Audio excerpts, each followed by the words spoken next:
So could you ever see yourself running for public office? Absolutely. You used to consider yourself a conservative. You led a canvassing operation. If I'm talking to like a woman in Texas who is on the verge of losing like access to her reproductive rights, and she sees the types of conversations going on, and she's like, okay, well, hey, all these people pushing for this thing is like detriment to my life. Or maybe a trans person that people are trying to outlaw them getting access to medication, or any other number of, you could say, at-risk groups that are impacted by the conversations. I'm really empathetic to them, saying, okay, well, hold on. To you, it's just speech, but to me, it could represent like some form of actual manifest harm in my life. That being said, like, make kids work jobs like for 1 year before college. I think that when you have a group of people together that have some level of disagreement, there's like a tension there that I think is good because it keeps everybody at least a little bit grounded. You've talked openly also about being bisexual. Hi, Stephen. Welcome to the circle. Hi, Delphine. Thanks for having me. I'm so excited.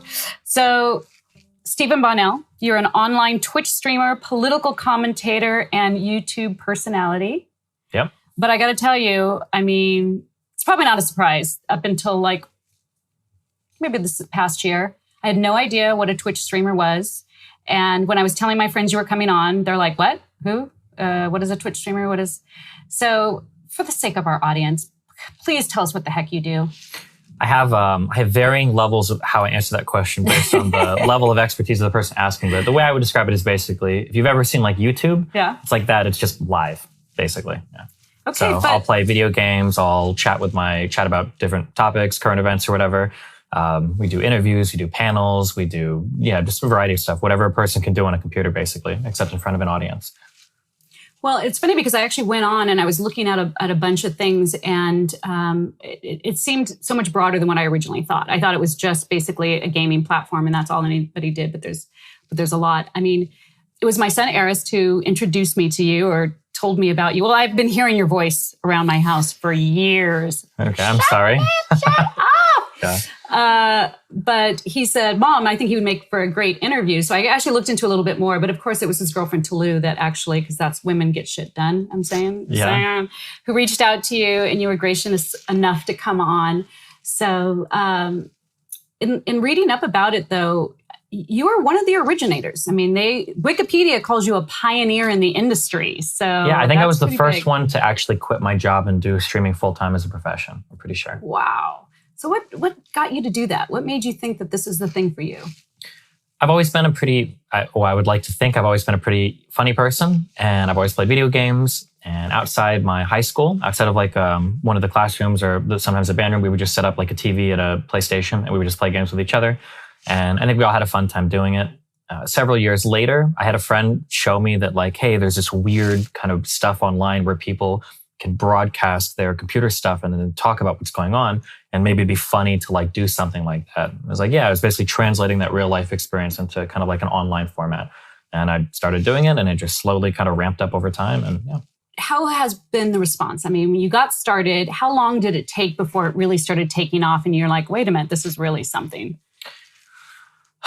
Oh man, you're testing my timelines a lot here. So I think sometime in early 2010, early mid 2010, basically I was working full time as a contracted carpet cleaner, which is a horrible job. And yeah, oh my goodness. We appreciate you carpet cleaners. Don't let them talk down to it. Yeah, well, I'm not talking down. It's hard work. It just doesn't pay very well. Yeah. Or at least I didn't know how to make it pay well at the time. But basically, in all of my free time, so sometimes between jobs or sometimes at the end of the day, I would just stream a little bit. And as part of streaming in the early days, sometimes we'd give like a PayPal. And if you want to donate to keep the stream on or whatever, you can, throw $5 or $10 or whatever. So were you teaching people how to game on the stream, or what was the point of it? Why would people watch you? Well, because I'm funny. What do you mean? Oh, okay. Well, that's a very offensive question. Why do people watch you? What do you mean? So it's an entertainment. Well, I'm just trying to understand why people There's a variety of reasons. So way early on, my focus was gaming, and I was really good at the game that I played. So people watched me for two reasons. One was because maybe they could learn things because I'm decent at explaining things. And then two was because I come from a very, we'll say, toxic internet background. So it was funny to watch me associate with the other people online in ways that I wouldn't be able to do today. But it was a very aggressive, very hard-headed, very like a lot of trash talking and everything. So it was funny to watch me, and then people could learn at the same time. And then I would interact with chat. So it felt like you were getting like a one-to-one interaction, they kind of too, as I played. And yeah, it just kind of like took off from there. Love it. Because I do know that you guys do like competitions or have some sort of like playoffs. And there's some rivalries there too, right? For sure. Are they real? Absolutely. Absolutely real. Oh yeah. There would be times where you would queue up against a guy and you would be playing harder than you would play at a tournament because you knew that if this guy beat you, he would like take the game and put it on like his YouTube channel and everybody would make fun of you for it. So it was like, yeah, it was pretty extreme back then. Yeah. Okay. So are you really just the super rock star gamer, or how does your gaming rate with other, professional gamers? These days, not as well. So back then, I think I was pretty good for the North American region. And what was your game? StarCraft 2. But there was My son played StarCraft 2. Well, that's good. StarCraft 2 or StarCraft 2? Oh, 2. Okay, good. That's good. But yeah, I mean, there was kind of a choice you had to make way back in the day, and it was whether you wanted to be like a professional gamer or more like an entertainer streamer. And the money was in like the tournaments and everything, and it's where most people focus. But I saw more stability in the streaming side of things.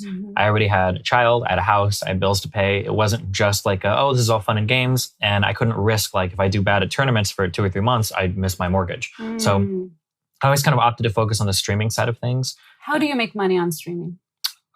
Today, well, I mean, there's a lot of ways. It depends. Okay. So you can run advertisements on your channel, like pushing like an ad button that will draw from a big inventory of ads, kind of like on YouTube. Sometimes people will sponsor you. So a company might say, we'll give you X dollars a month to promote our product, maybe in the form of a banner, or maybe to use it and have it on stream so people can see it, like headphones.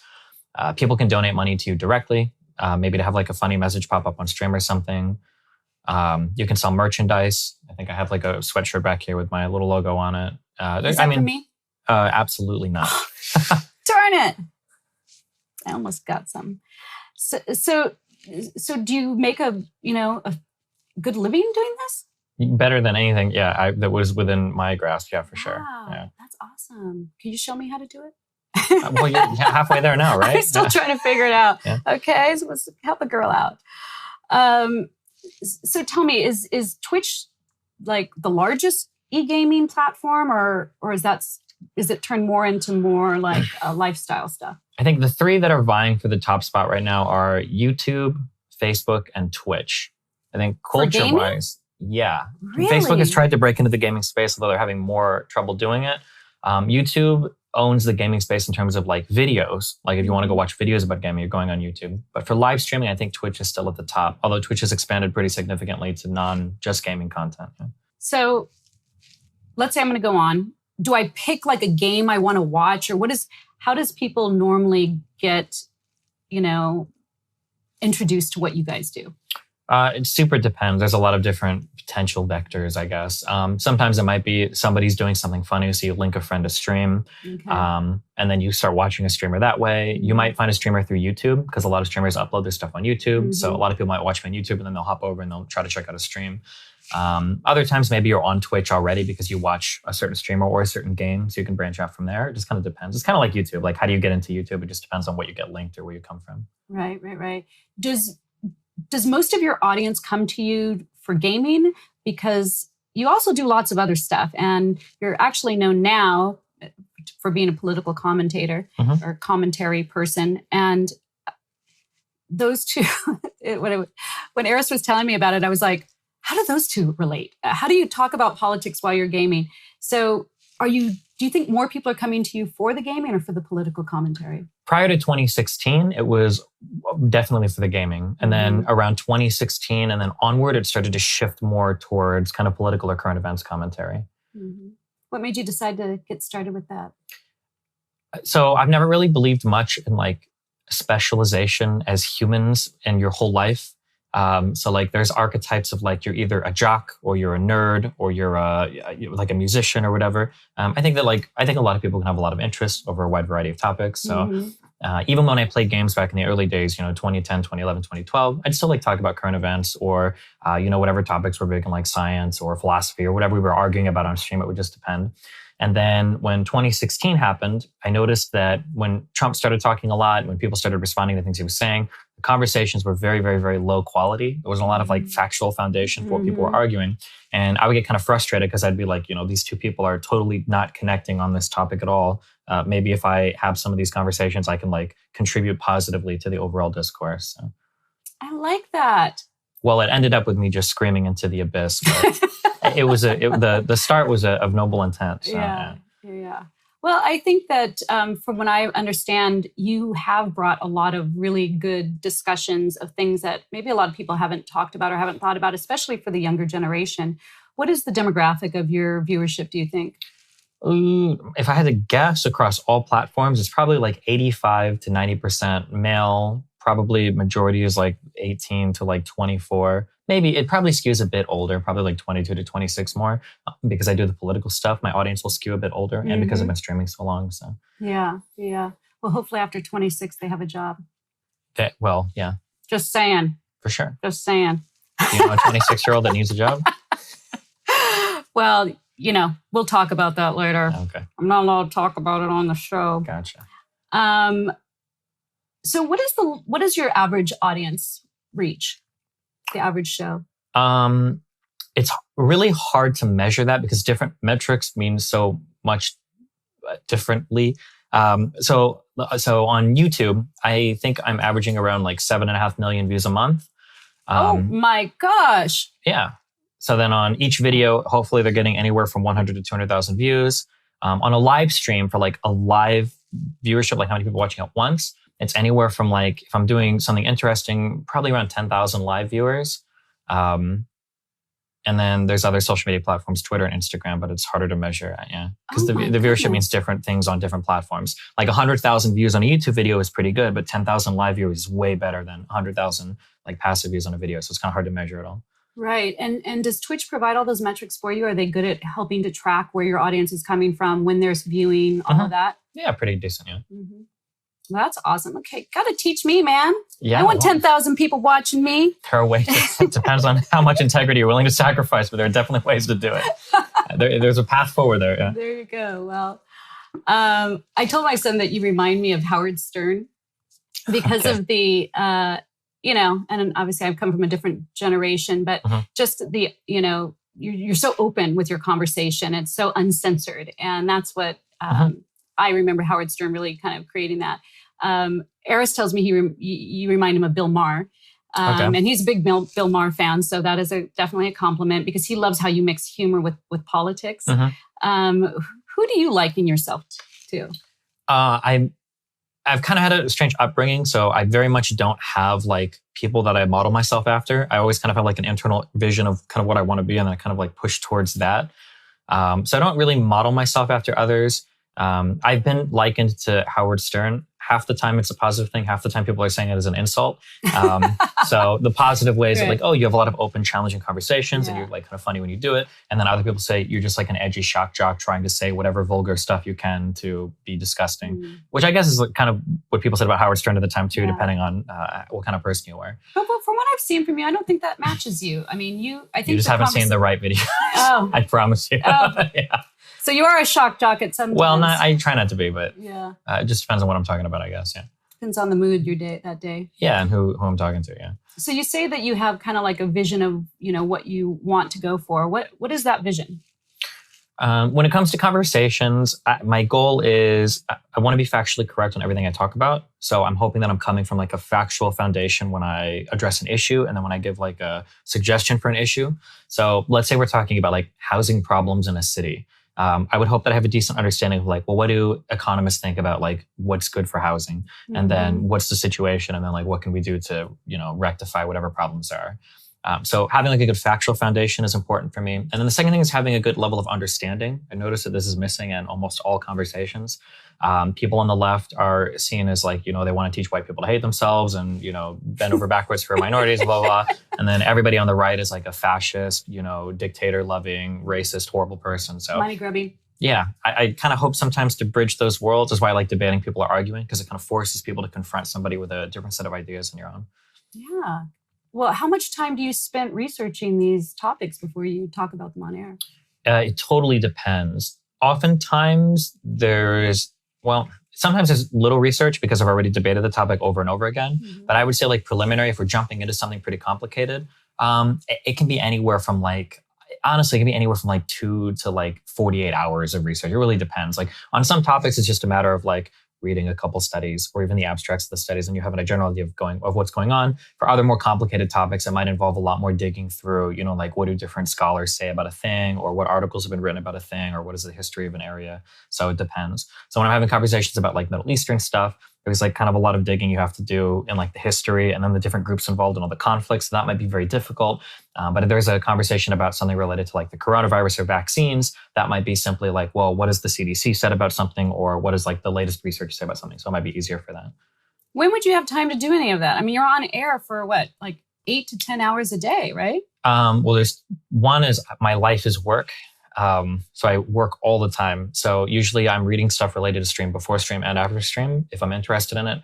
And then the second thing is oftentimes I can do a lot of it on stream. So those will be more boring streams, but sometimes we'll have like research streams where I'm just like, okay, well, we're going to read for 8 hours about this particular topic and see what's going on with it. So.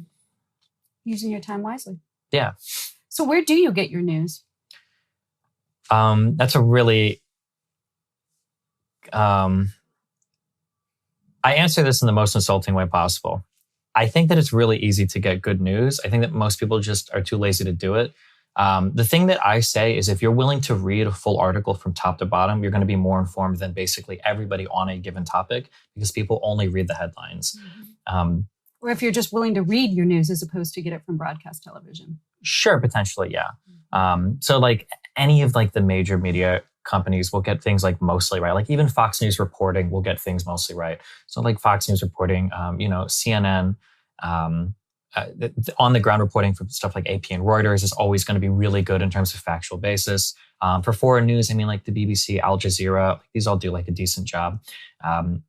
It's just good to be aware, I guess, of different biases. But I mean, it's going to depend on what topic you're reading about versus what's being reported. But if you just read an article from top to bottom and you have like a good understanding, like very rarely will somebody publish a lie.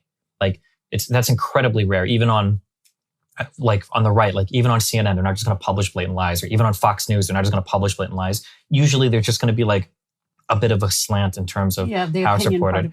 Yeah, kind of. Or yeah, it's hard to point out, but like somebody might say something like, they might publish a negative article about Trump saying Trump already golfed 3 times in his first year of presidency or something. It's like, wow, that's really horrible. But maybe if you look it up, like historically, the average amount of golfing trips a president takes in their first year is 2 times. So he's a little bit over, or maybe it's 4 times and he's even less, So oftentimes like it actually was a lot.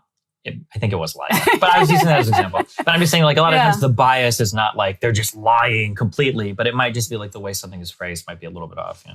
That makes sense. I know of at least one instance where your political commentary turned to activism.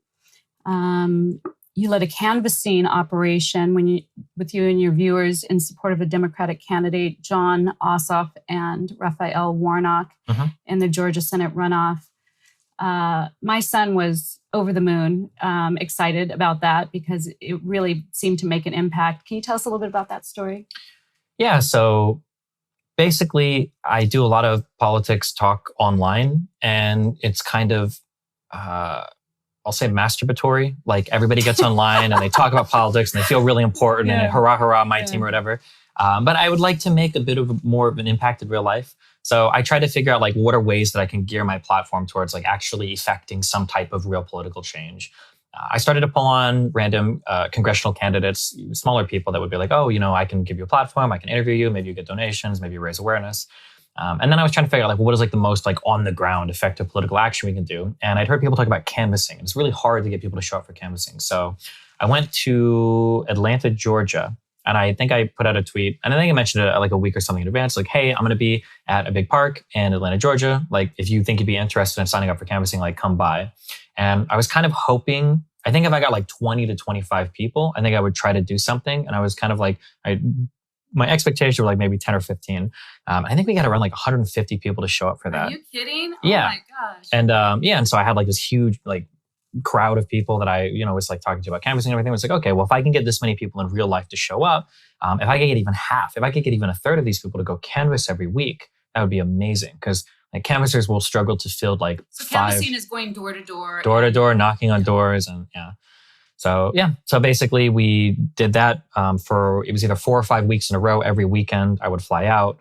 We would bring canvassers. We would work kind of with groups working with the campaign in order to go knock on doors and raise awareness for the election and everything. And yeah. Wonderful. You're really a good person, Stephen. That's what everybody might say about you. Yeah. You said that you used to consider yourself a conservative, and now you've swung to the left. What do you attribute that to? I grew up very Republican. My family, from my mom's side, all come from Cuba, who are very Republican, very conservative. And like growing up, if you ever hunt down like articles I wrote for the school newspaper, it was like defending the Iraq War and how Bush was a war hero. And I was a huge fan of like Michael Savage and Glenn Beck and Rush Limbaugh and these guys. I think as I went through high school, I gradually kind of moved from being religious to atheist. And then by the time I hit college, I was kind of like a libertarian. So I was a big Ron Paul supporter in 2008.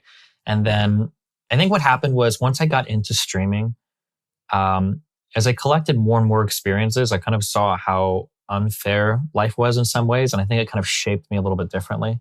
Like if you would have talked to me as like a carpet cleaner, or when I worked at the casino in a restaurant, or when I worked at McDonald's, I think I would always say like, hard work and everything will get you to where you need to be in life, et cetera, et cetera. And then once I became a streamer and I saw like, man, when you have money, everything in life becomes so much easier. And it is actually so unbelievably unfair, the differences in opportunities that I and then my child have versus like what a working class person will have. I think it shaped my experiences and how I view things a bit more. So could you ever see yourself running for public office? Absolutely not.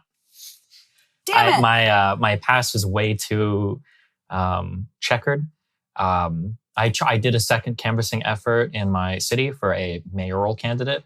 And it got really rough towards the end with a lot of like attack hit pieces on me, not even on the candidate. Wow. So I think, yeah, maybe in the future, but the money's not there for it because it would be a huge pay cut. Right. And then I just, in terms of what I excel at, like I'm really good at live conversation. I'm really good at arguing with people. I'm really good at the style of entertainment I do. It feels like even if I were to get elected to some office, it would be like a big misallocation of talents. So, yeah. I think it's sad because I think this younger generation, I don't think anybody is interested in public office. Yeah, for a variety of reasons. Yeah. We move around a lot more. So it's kind of hard to care sometimes, right? Like if you're just in a city because you work there and then you're running an apartment and you have a family, like do you really care what goes on in the local politics versus when you have a home, a family, you're stuck in an area. I say stuck, but like you're like kind of, nested down in an area. You're probably way more incentivized to have more of a care about what's going on locally. Yeah. And I think that there's everything so exposed now, right? And social media, and you just got to be ready to be able to take a lot of personal attacks. And I think most people just don't have the stomach for it.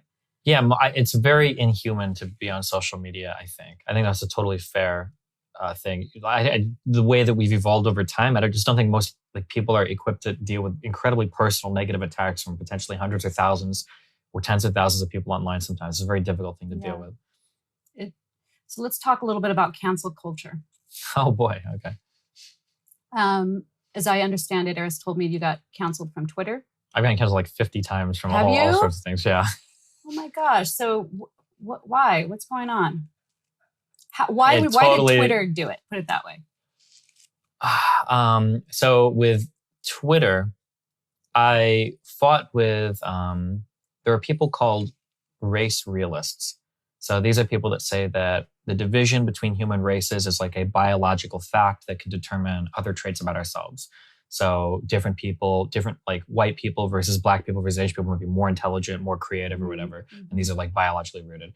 And I got into an argument. I fight with these people a lot online. And I think I tweeted out a picture of like 3 or 4 of them. Because a lot of these people that will call themselves white nationalists or white supremacists are oftentimes mixed race, which I thought was really funny. So I think I tweeted out a picture of one and I said that I think the white ethno-state is more diverse than a Disney Channel original movie. And I think for some reason, Twitter flagged that as inciting, I think, violence against racial groups. And that type of report gets your account permanently axed. Wow. So, yeah. Rip. Oh, well. Sorry. Yeah. But what do you think about this? I mean, I just had a Pulitzer Prize winning journalist on. And Rick Reef, great guy. And he said, absolutely, there should be no censorship in what anybody says at any time. I asked him, I said, well, what about, inciting riots or that type of thing? And he said, no, you counteract bad speech with good speech, but you should never cut anybody. Do you believe that? So when I think of issues like that, if you would have asked me 10 years ago, I instantly would have said yes. So here's the thing that I try to be mindful of when I have these conversations. At the end of the day, nothing really affects somebody like me that much in the political system because I'm a white guy, I'm pretty wealthy, whatever happens, it doesn't really matter at the end of the day. So it's easy for me to say, we need to counter bad speech with good speech because, because I don't have anything at stake there.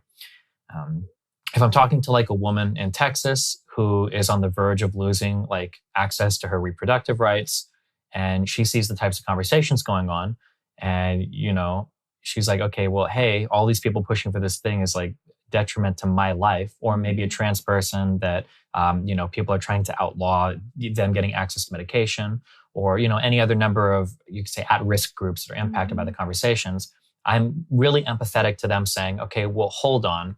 To you, it's just speech, but to me, it could represent some form of actual manifest harm in my life. That being said, I think we should be able to have more challenging conversations online. I think right now the line has moved way too far towards the just get rid of everybody that disagrees with kind of the very corporate safe left-leaning message. But I am empathetic towards people that are well, this stuff does represent, a real tangible harm to some groups of people. That makes sense to me. Mm-hmm. All right. Let's talk about the metaverse. Okay. Seems like there's everywhere you go now, people are talking about how this is going to kind of change our online experience. And when I think about a platform like Twitter, where it's very imagination driven anyway, in terms of the gaming industry, what are your thoughts about how the metaverse coming in might have an impact on what you do? Let me ask you, what is your impression of what the metaverse is? Because I've heard 5 different explanations for how people perceive it. That's a very good question. And I definitely don't perceive to be an expert on it. But as I understand it, it's this kind of a 3D virtual reality that's going to be projected through an online experience so that you have this opportunity to be more kind of personally Yeah, I've heard stuff like this. Involved. What's your definition? It's close enough, I think, yeah. Don't be a copier. Don't be a copier. I mean, I've heard people say, have you ever heard of something called AR, alternate reality? No. So instead of virtual reality, we have goggles and everything is completely, in the goggles. Sometimes you can get a pair of glasses that will not project stuff, but it'll perceive stuff basically to kind of modify or augment your existing reality. So maybe you put it up and you've got new posters on your wall or something. But more or less, it's in line with what you said. Some people say fully 3D. I've heard other people say weird things about what the metaverse could be. I'm really lucky in that when I was born, the internet wasn't really that big of a thing or really that much of a thing at all yet. So I got a lot of real life before I became a permanent resident of the internet, which I would say that I am now. But something that I would say that sometimes younger people might miss, and even other millennials might miss, is online interactions were never supposed to be a substitution for real life interactions, and they're absolutely not the same thing. And no amount of online stuff can get you to the same level of interaction with another person face to face. So I always view these tools as these were things that were supposed to augment our real life interactions. So when Facebook came out, it gave you the chance to register for parties or see what people were up to go hang out with people. But when they become substitutions for real life things, I think that's kind of scary. Probably not good for your mental health. Probably not good for your physical, social well-being. So you won't be sitting in somebody's living room with them, playing video games with them in the future? I probably will be. But I recognize it as this is a tool. This is something that can be fun to visit, but this isn't where you're supposed to live, I guess. Yeah.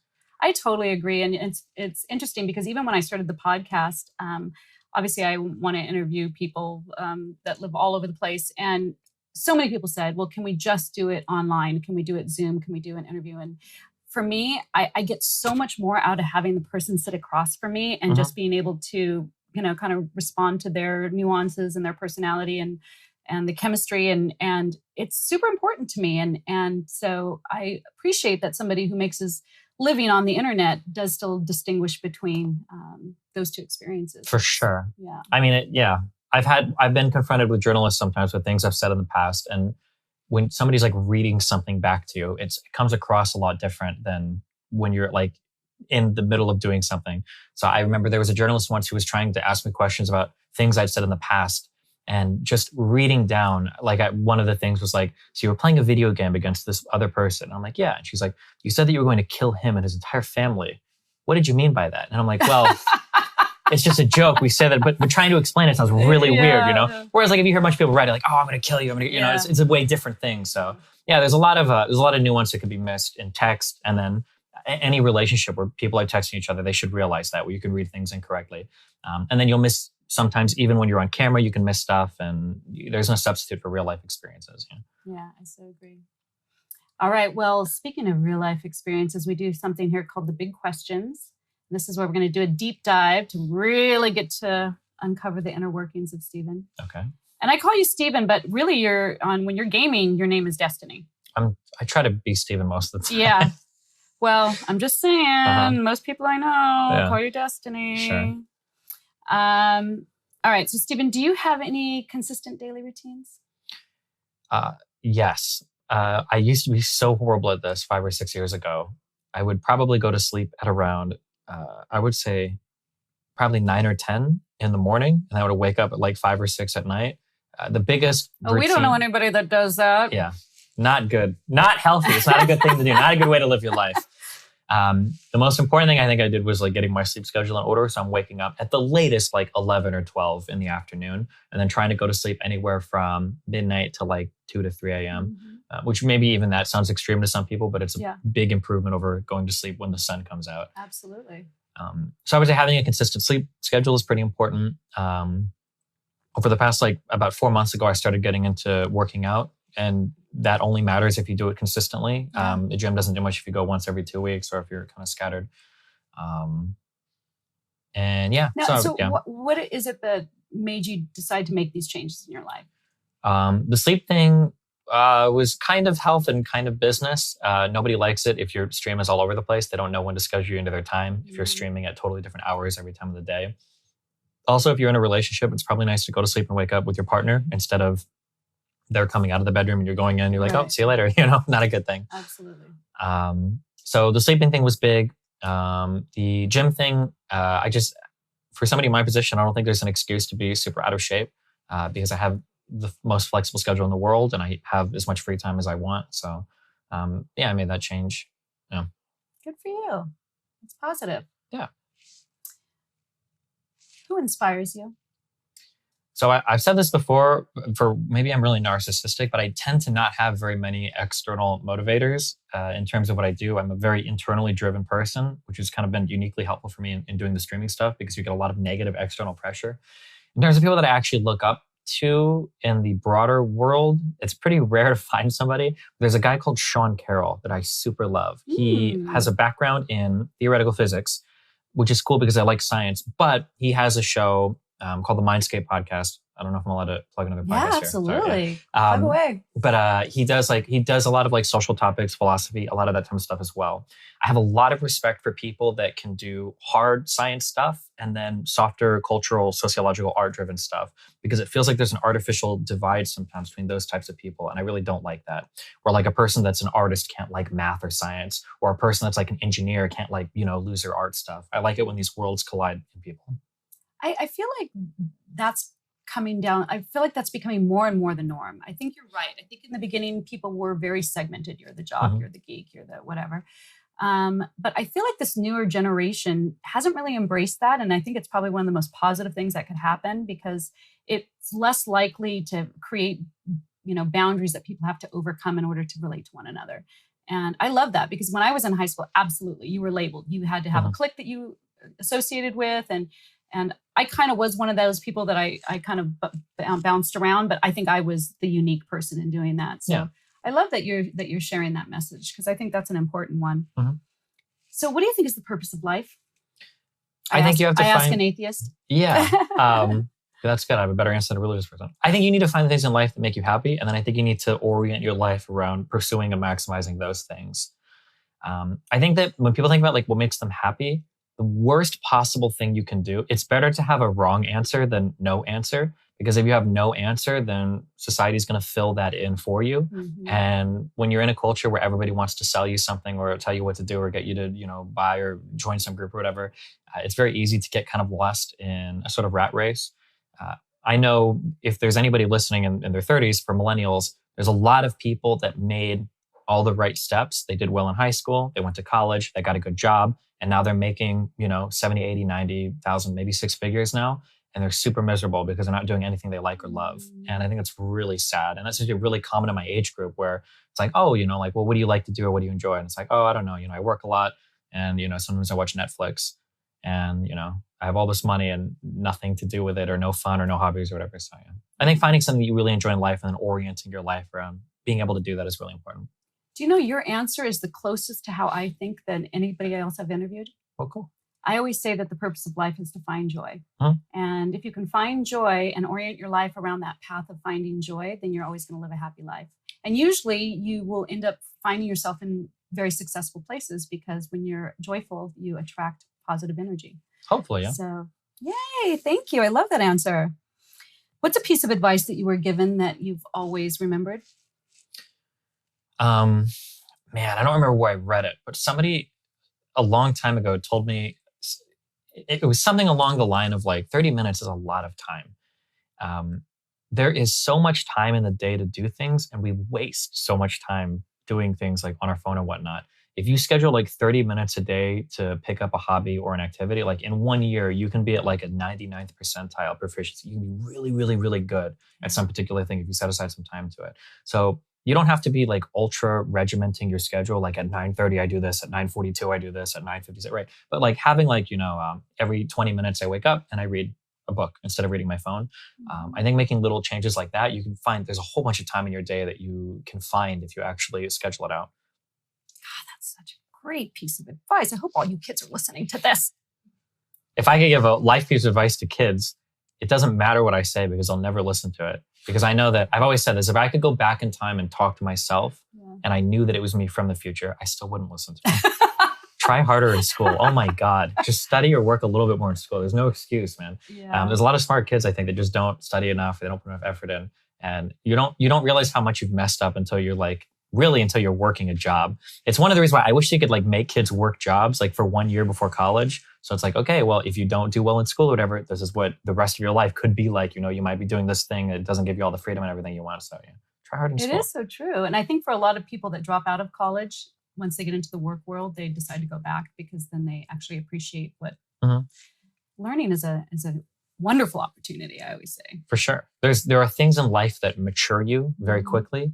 And one of those things is when you have to get up, you have to go to a job that you don't want to, because if you don't, you can't pay your bills. Right. That experience like changes a person. And yeah, there's a really old quote, and every year I get older, it's I find it rings more true, and that's youth is wasted on the young. That's so because you don't really realize, what everything in life is until you're out of school, and it's like, man, there's so many things I would have done differently had I known. Yeah, that's so true. Oh my gosh, you're so wise for your young age. How old are you? 33. 33? Yeah. Oh my gosh. Tell me something that you used to believe but you don't anymore. Something I'm sure there's a long list of things. Absolutely. There is a lot. I'll be completely honest, because I've grown up a little bit different. It's really hard, depending on where you're at in life or what you're doing, to not get kind of like a superiority complex. One of the biggest changes that I've made to my own personal thoughts is, rather than seeing different like ways of functioning as lesser or worse, I just try to view it as different. And I think it lets me associate or relate to people in a lot more of a healthy way. Yeah. So I'm like a very cold, kind of like factual, like this and that and that and that kind of person. And for a long time, especially in my early 20s, if I ran across more emotionally driven people and be like, okay, well, you're a loser, you're dumb. Why can't you just think a little bit reasonably? But now I try to view people as like being a little bit different. Like, okay, well, this person thinks things differently. I'm probably missing out on some aspects of life because I'm not as emotionally driven. But I see how this person does it, and I try to like engage with it in a better way than just thinking like, oh, I'm so much better than you. That's awesome. A lot of the spiritual teachers teach that. They said to go through life with to observe but not judge. Because as soon as you judge something, you have to attach a part of yourself to it. It's black or white, right or wrong. You're holding on to it. If you observe something and let it pass through you, then there's no obligation to you. So it's actually a very freeing way to go about life, I think. For sure. And everybody has like probably something that you can learn from or take from that would benefit you in some way. Yeah. No, that's so true. And to your point, you've changed so much in your way of thinking. How do you know that later in life you actually wouldn't finally adopt that way of thinking too? So you might be judging yourself. Yeah, exactly. Yeah. It's simultaneously a good experience and a bad experience. But like every like 2 to 3 years, I'll look back on some stuff I believed and I'll be like, oh my God, I was so cringe. But I mean, I also, the biggest worry I have in life actually is that I would get to like 45 or something and I'd look back and like, I believe every single thing I believed when I was 35 because I'd be worried that like, well, I wonder if I'm not growing or changing in a way that I should be. So I absolutely think that would be an indicator of that. possibly, For yeah. sure. Yeah. There's a lot of like an early, I hate saying this, but in school, especially, you hear a lot of things your parents that are whatever. And then you get to high school and college and you realize a lot of what they said was really dumb and wrong.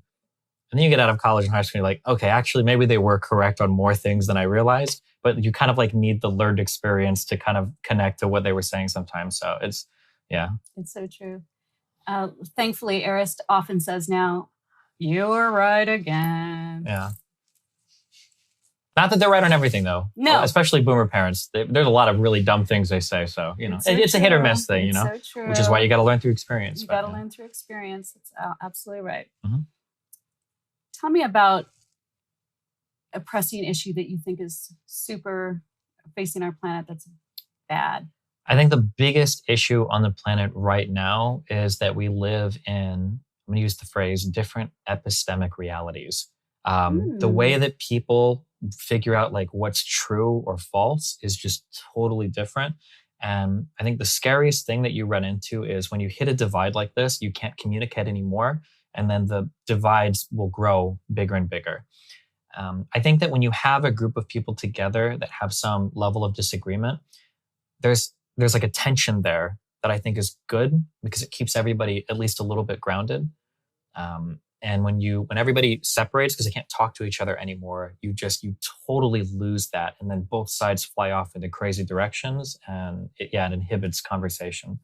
Oftentimes people ask about like, the American political system, it's so messed up, Congress is broken and blah, blah, blah. I actually think our political system is really effective. I think it's like almost perfect in some ways. It's designed really well. And when people look at things like Congress and they go, okay, well, why isn't Congress passing any legislation if it works so well? Well, it's because historically we are ultra divided as a country. And I think Congress reflects that. We can't get any big legislation out of Congress because we genuinely have huge disagreements between half the population about the direction the country should take. So what do you think is the answer? Man, if I knew that, I would be living in an island somewhere as a trillionaire because I'd be the richest person in the world. I truly don't know the answer to that. There needs to be, I will say in one thing, I think I tweeted this out, go make more friends that are different than you politically because God, people do not understand anything about other types of people. And it is really scary. There's an experience that people don't understand. I can talk about this through the lens of Tinder. When you have like a dating app in front of you, you can have like a 52 checklist thing for like, okay, I only want a woman that's like this and that and that and that and that and that and that and that. Or I only want a man that's like this or that. And then you swipe left on everything. You try to find the perfect match. But the reality is you can get along with way more people than you realize. And the perfect person for you might not hit like even half the boxes that you want to check. The best example of this is a work environment and school. When you're in school, you're thrown into a class with 10, 20, 30 people. You don't know any of these people. There's no like 55 dimensions of person. Yeah, but somehow most people will make friends and you'll even make a best friend or a good friend and there's no crazy matching or anything. Or coworkers, right? Coworkers are always friends with each other. Generally, you'll get along with your coworkers, hopefully. So yeah, like having people from different backgrounds with different experiences, I think is really important. So that when you hear an idea that's different than yours, you're not instantly thinking that's like the worst type of person in the world, but you have a little bit more of a foundation. Or like, okay, I super disagree with you, but like I understand you're coming from this point of view. I so agree. It's funny because me and my girlfriends, we do this thing because I'm single. And so we write a letter to God about the person that we want to attract into our life. Oh boy, okay. And you're supposed to be really detail oriented. So we kind of wrote it all down. But the one thing I did not put is political affiliation.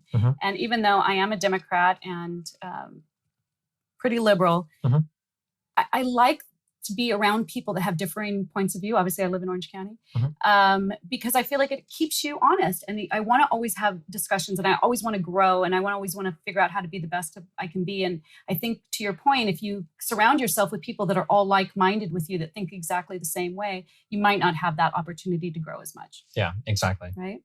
Unless you watch Stephen. Sure. Destiny. Yeah. What's a goal you've yet to reach? There are certain people that I want to talk to. That I haven't quite gotten to yet. I think the two big ones are probably Jordan Peterson and Ben Shapiro. So maybe someday we'll see. Oh, wow. Yeah. My son's a big Ben Shapiro fan too. Is he? Yeah. Interesting. Yes. Stephen, you're a recent newlywed. Mm-hmm. I saw pictures of your beautiful wife, Melina, who's also a Twitch streamer. Mm-hmm. And yet you've also been very forthcoming about the fact that you guys have an open marriage. Mm-hmm. So what does that mean to you? Without getting too detailed, we both enjoy doing things a lot, and doing things with other people is a lot of fun too. And the idea of like being locked down and not getting to experience things with other people is something that neither of us are too keen on. So that's the PG aspect, I guess. So but then why get married? Because we love each other very much. But what does marriage mean to you? Well, it means she can get a green card and become a U.S. citizen. But really, she's a Swedish person, and the only way that we can live together is if she's a U.S. citizen, or if I move to Sweden and become a Swedish citizen. So, right. Otherwise, like marriage is not like a big, like I hope I spend the rest of my life with her. Like we both want that, but the idea of marriage is not something I'm like that huge on. But like the legal process is really important for everything. So. Well, I appreciate the honesty in that answer. You've talked openly also about being bisexual. Mm-hmm. Many people, I think about how sometimes I worry about exposing too much about myself because there can be such a backlash of people when you're in the public eye. Mm-hmm.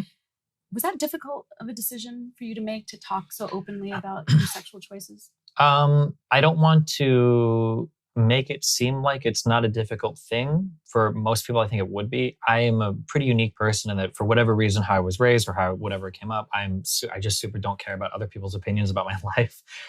So no, for me, it wasn't that difficult. And also I think it's nice to have more representation of different types of people that are exhibiting different like sexual orientations, I guess. I think everything is cool and anybody could they want, but like typically when you think of like gay or bisexual orientation, it's usually like a very specific type of thing that's like stereotyped really heavily. So if I can give a little bit of representation that's not quite like that, I think that's a cool thing. I think it's a cool thing. And I think that that's an area that we still have a lot of room for growth, right? Potentially, that's still an area that I feel like people really want to put people into pockets, and as opposed to just allowing people just to be who they are. And who cares about what people's sexual? I don't give a crap about what people do. That's their own business.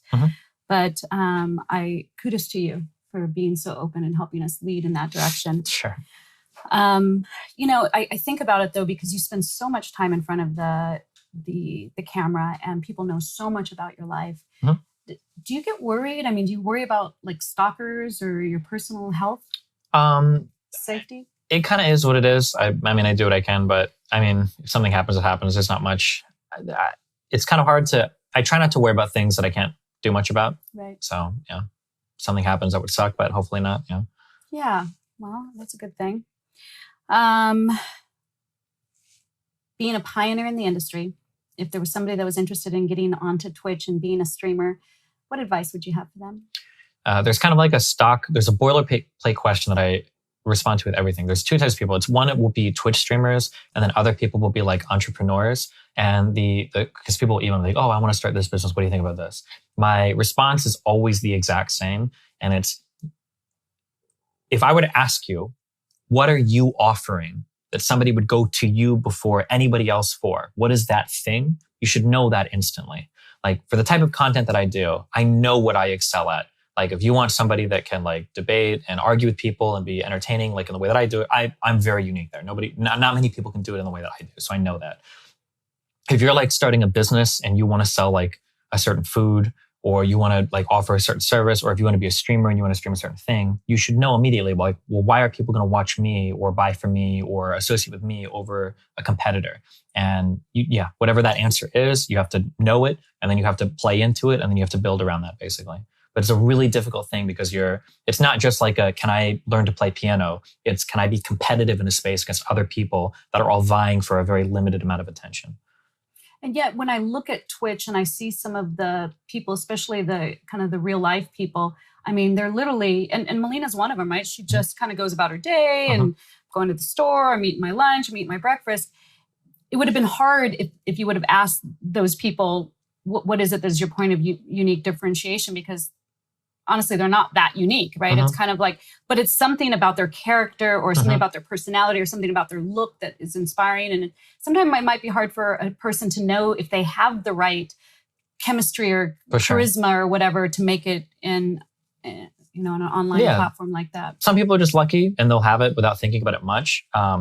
This is why I think oftentimes the worst people to ask about how to become successful are successful people, because they're going to splurge and tell you a whole bunch of stuff that's actually not really important at all. But they think it is, but they don't realize that they made it for other reasons. So yeah, some people just have like very charismatic, magnetic personalities that people are attracted to, and they can stream and get lucky and do it. But I think if you're that kind of person, I think you'll have an inkling of it already. You'll kind of know. Like, I kind of knew before I got into streaming, like, I know I'm a funny person. I can tell jokes to a lot of people. I make a lot of people laugh. Like I kind of already knew that a little bit.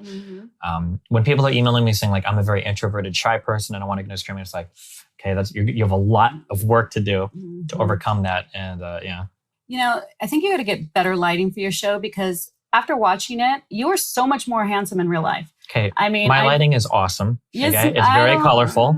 Okay. I might not do all the makeup and everything, but my lighting is perfectly fine. Okay. Okay. Just saying. What can we expect to hear or see from Steven next? What do you got coming up? Well, the House races are coming up soon. So we'll be covering all the political stuff related to that. For big events, I don't think I have anything maybe on the horizon in April. I might be doing a pretty crazy debate against some well-known, I'll say, Nazi-adjacent people. So we'll see how that goes. But yeah. Do you have any candidates that are especially interesting to you, or people you're getting excited about? No, not right now. I deliberately, you can call it lazy, maybe some people would, but like, I don't follow any of the stuff before like the races start. The whole like obsession with like a year ahead, like who's going to run? And like, I super don't care. Like when people start running, when people start running, that's usually when I'll start looking at, okay, well, who's saying what policies are people advocating for and who's going to win in what races, Yeah, I get it. It's been so awesome having you here. You're such a wonderful person, so much more funny and conversational than Eris told me you'd be. No, I was kidding. Okay. It's been awesome. Thank you so much, Steven, for joining us. Thank you very much for having me. Yay. Yay.